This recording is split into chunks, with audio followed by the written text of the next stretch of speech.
नमस्कार दोस्तों, आप देख रहे हैं एच स्टडीज़ और इस वीडियो में आपके लिए 12 अगस्त 2024 का करंट अफेयर लेकर आ गए हैं। करंट अफेयर के साथ साथ स्टैटिक जीके और रिलेटेड करंट अफेयर्स का रिवीजन करते हुए चलेंगे। अगर आप इस चैनल पर पहली बार आए हो तो चैनल को सब्सक्राइब कर लीजिएगा। वीडियो अच्छी लगे तो वीडियो लाइक करके ज़रूर जाइएगा।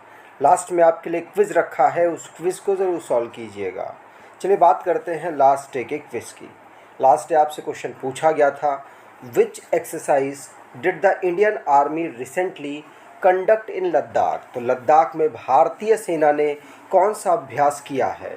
तो आंसर है पर्वत प्रहार नामक एक्सरसाइज भारतीय सेना ने वहाँ पर जो ऑपरेशंस हों या फिर कोई बचाव कार्य हो उसको प्रैक्टिस करने के लिए इस एक्सरसाइज को किया गया है। आप सभी ने आंसर सही दिया था और डिटेल में दिया था। आज के पहले क्वेश्चन की बात करें। पहला क्वेश्चन है, विच medal did Neeraj Chopra win in Paris Olympic 2024? तो पेरिस ओलंपिक 2024 में नीरज चोपड़ा ने कौन सा पदक जीता है? तो नीरज चोपड़ा पेरिस ओलंपिक में सिल्वर मेडल जीत चुके हैं। ये 2 लगातार ओलंपिक्स में मेडल जीतने वालों में 5वें खिलाड़ी हैं नीरज चोपड़ा इससे पहले जो टोक्यो ओलंपिक हुआ था 2021 में, उसमें इन्होंने गोल्ड मेडल जीता था और इस बार इन्होंने सिल्वर मेडल जीत लिया है। यहाँ पर आप नीरज चोपड़ा को देख सकते हैं। ये जेवलिन थ्रो करते हैं, जेवलिन थ्रो के प्लेयर हैं और इन्होंने सिल्वर मेडल इस बार जीता। पाकिस्तान के अरशद नदीम ने यहाँ पर गोल्ड मेडल जीता है। अगर नीरज चोपड़ा की बात करें तो नीरज चोपड़ा ने अपना सबसे बेस्ट जो थ्रो था वो किया 89.45 मीटर का और इसी के साथ इन्होंने मेडल जीता है सिल्वर। इनका सेकंड बेस्ट ये थ्रो है अभी तक का करियर का। स्पोर्ट्स से रिलेटेड जो करंट अफेयर्स बने हैं उनको रिवाइज करते हैं। पहला क्वेश्चन पढ़ लिया। दूसरा, 3 मेडल भारत को अभी तक मिले थे, लेकिन अब यहाँ पर 3 को हटाकर आप 6 मेडल टोटल याद रखिएगा। 6 मेडल भारत को पेरिस ओलंपिक 2024 में मिले। आज इसकी क्लोजिंग सेरेमनी भी है, ठीक। और अगला क्वेश्चन है, सऊदी अरेबिया जिसने पहली बार ओलंपिक ई स्पोर्ट्स गेम को 2025 में ये होस्ट करेगा। सौर्य बाबा ये bronze medal WS world junior squash championship 2024 में जीत चुके हैं। और Sabira Harris bronze medal ISSF junior world cup Italy में इन्होंने जीता है।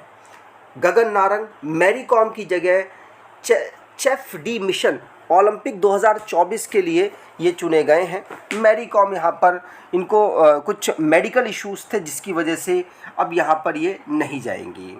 और फॉर्मर इंडियन ओपनर गौतम गंभीर जिनको भारतीय क्रिकेट टीम का हेड कोच बना दिया गया है। अगला question, which country hosted the 4th foreign office consultations with India focusing its bilateral cooperation in various sectors? तो किस देश ने भारत के साथ चौथे विदेश कार्यालय परामर्श की मेज़बानी की है जिसमें विभिन्न क्षेत्र में द्विपक्षीय सहयोग पर ध्यान केंद्रित किया गया है? और ये जाम्बिया, अफ्रीका की एक कंट्री जाम्बिया है जिसने भारत के साथ यहाँ पर एक बैठक ऑर्गेनाइज़ की है जिसमें अलग अलग सेक्टर्स में बात हुई है। जाम्बिया के साथ 4th नंबर की फॉरेन ऑफिस की कंसल्टेशन की मीटिंग हुई लुसाका में। अब बात करें किस किस सेक्टर पर, तो ये सेक्टर जिससे कि दोनों देश के रिलेशंस बेहतर हो पाए, साथ साथ भारत ना एजुकेशन, डिफेंस और ट्रेड पर ज़्यादा फोकस कर रहा है। तो इन क्षेत्र में सबसे ज़्यादा मतलब इम्पॉर्टेंट बातें हुई हैं दोनों देशों के कोलैबोरेशन से रिलेटेड। जाम्बिया एक अफ्रीकन कंट्री है। लुसाका यहाँ की कैपिटल है। जाम्बियन क्वाचा यहाँ की करेंसी और हकाइंदे हिचिलेमा प्रेसिडेंट हैं। इंग्लिश यहाँ की ऑफिशियल लैंग्वेज है। अब इंटरनेशनली जो करंट अफेयर्स बने हैं उनको रिवाइज करते हैं। पहला क्वेश्चन पढ़ लिया। दूसरा, Ivory Coast United Nation Water Conference 1992 में 10वां अफ्रीकन कंट्री बना है जुड़ने वाला। और मलेशिया के नए किंग बन चुके हैं जिनका नाम इब्राहिम इस्कंदर है, और रॉबर्ट मेट्सोला ये री इलेक्ट हुई हैं यूरोपियन पार्लियामेंट में प्रेसिडेंट के रूप में। और बांग्लादेश 5वीं कंट्री बना है जो कि कोलंबो सिक्योरिटी कॉन्क्लेव में शामिल हुआ है। केर स्टारमर नए प्राइम मिनिस्टर यूके के बने हैं। हंगरी जो कि यूरोपियन यूनियन की काउंसिल की प्रेसिडेंसी अगले 6 महीने तक संभालेगा। अगर आप कोई ई बुक परचेज़ करना चाहते हैं तो डिस्क्रिप्शन बॉक्स में लिंक है, वहाँ से ई बुक परचेज़ कर सकते हैं। अगला question, Indians men's hockey team von bronze medal in Paris Olympic, who is the captain of this team. तो पेरिस ओलंपिक में भारतीय पुरुष टीम ने, हॉकी की भारतीय पुरुष टीम ने कांस्य पदक यहाँ जीता। इस टीम का कप्तान कौन था? तो इस टीम का कप्तान हरमनप्रीत सिंह थे। और हरमनप्रीत सिंह की बात करें तो ये पंजाब से बिलोंग करते हैं। और पिछली बार जब ओलंपिक हुआ था टोक्यो में, वहाँ पर भी भारत की जो हॉकी टीम है उसने कांस्य पदक जीता था, और इस बार भी इन्होंने कांस्य पदक जीता है। इस बार पेरिस ओलंपिक में कांस्य पदक इसलिए भी इम्पॉर्टेंट है क्योंकि काफ़ी लंबे समय से खेल रहे गोलकीपर पीआर सरजेस, जिन्होंने ये अनाउंसमेंट कर दिया था कि वो रिटायरमेंट ले लेंगे आफ्टर पेरिस ओलंपिक, और पेरिस ओलंपिक ब्रॉन्ज मेडल के साथ इन्होंने अपना करियर ख़त्म किया और अब ये संन्यास ले चुके हैं। अगर बात करें भारत ने किस टीम को हराया है, तो भारत ने स्पेन को 2-1 से हराया है। और अगर भारत को ब्रॉन्ज मिला है तो किस टीम को यहाँ पर गोल्ड और सिल्वर मिला है, तो नीदरलैंड की टीम को गोल्ड और जर्मनी को यहाँ पर सिल्वर मिला है। और भारत अभी तक हॉकी ऐसा गेम है जिसमें सबसे बेहतरीन परफॉर्मेंस कर चुका है अपने पास्ट में। ठीक, आगे बात करें। अगला question, who will be the second Indian flag bearer along with Manu Bhaker at the closing ceremony of Olympic Games. तो ओलंपिक खेलों में समापन हुआ उनका, उसमें मनु भाकर के साथ दूसरे खिलाड़ी कौन हैं जो ध्वजवाहक के रूप में होंगे। तो ये मनु भाकर को तो पहले ही सिलेक्ट कर लिया गया था ध्वजवाहक के रूप में, फ्लैग बेरर के रूप में ओलंपिक की जो क्लोजिंग सेरेमनी होगी वहाँ पर। लेकिन इन्हीं के साथ पीआर सरजेस को भी शामिल किया गया है क्योंकि पीआर सरजेस अब रिटायरमेंट की घोषणा कर चुके हैं, और इसके बाद अब ये आपको खेलते हुए नहीं दिखेंगे। ये पीआर सरजेस है। और मनु भाकर को आप कौन नहीं जानता, क्योंकि एक ही ओलंपिक में 2 मेडल इन्होंने जीते हैं। उसी के साथ ये बहुत ज़्यादा पॉपुलर हो चुकी हैं। अलग अलग कैटेगरीज में जीते हैं लेकिन 2 मेडल एक ही ओलंपिक में जीते हैं, ब्रॉन्ज दोनों मेडल है। तो गोलकीपर हॉकी के पीआर सरजेस और साथ साथ मनु भाकर दोनों फ्लैग बेरर के रूप में भारतीय दल को रिप्रेजेंट करेंगे। क्लोजिंग सेरेमनी जो ओलंपिक की हुई है। अगर ओपनिंग सेरेमनी की बात करें तो पीवी सिंधु और कमल शरत, इन्होंने ओपनिंग सेरेमनी में भारत के फ्लैग बेरर के रूप में कार्य किया था।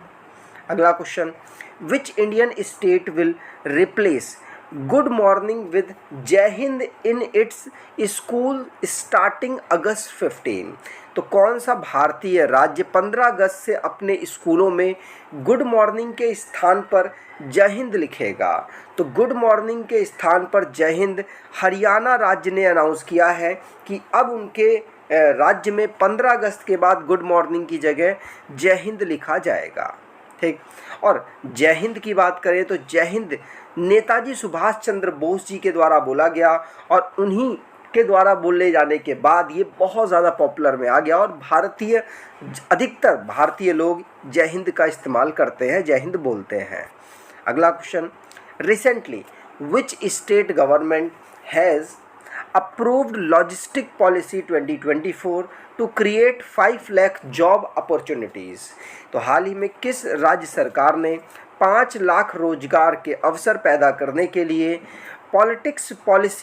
लॉजिस्टिक पॉलिसी 2024 को मंजूरी दी है?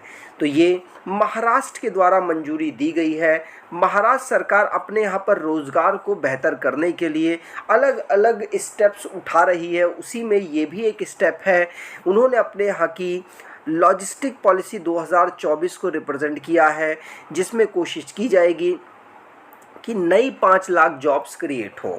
इसमें किन किन क्षेत्र को यहाँ पर कवर किया गया है, तो इनमें robotics, AI field, blockchain, automation, drone, और भी दूसरी जो टेक्नोलॉजी है जिससे जॉब क्रिएट हो सके यूथ के लिए, इसलिए महाराष्ट्र सरकार ने अलग अलग लॉजिस्टिक पॉलिसी लॉन्च की है, जिसके माध्यम से 200 लॉजिस्टिक पार्क्स भी बनाए जाएंगे जहां पर इन फील्ड्स पर काम हो सके, और भी बहुत सारे कॉम्प्लेक्सेस बनाए जाएंगे, बहुत सारे टर्मिनल्स बनाए जाएंगे, जिससे कि भारत के जो महाराष्ट्र के जो युवा हैं उनके लिए जॉब के अपॉर्चुनिटीज़ बने।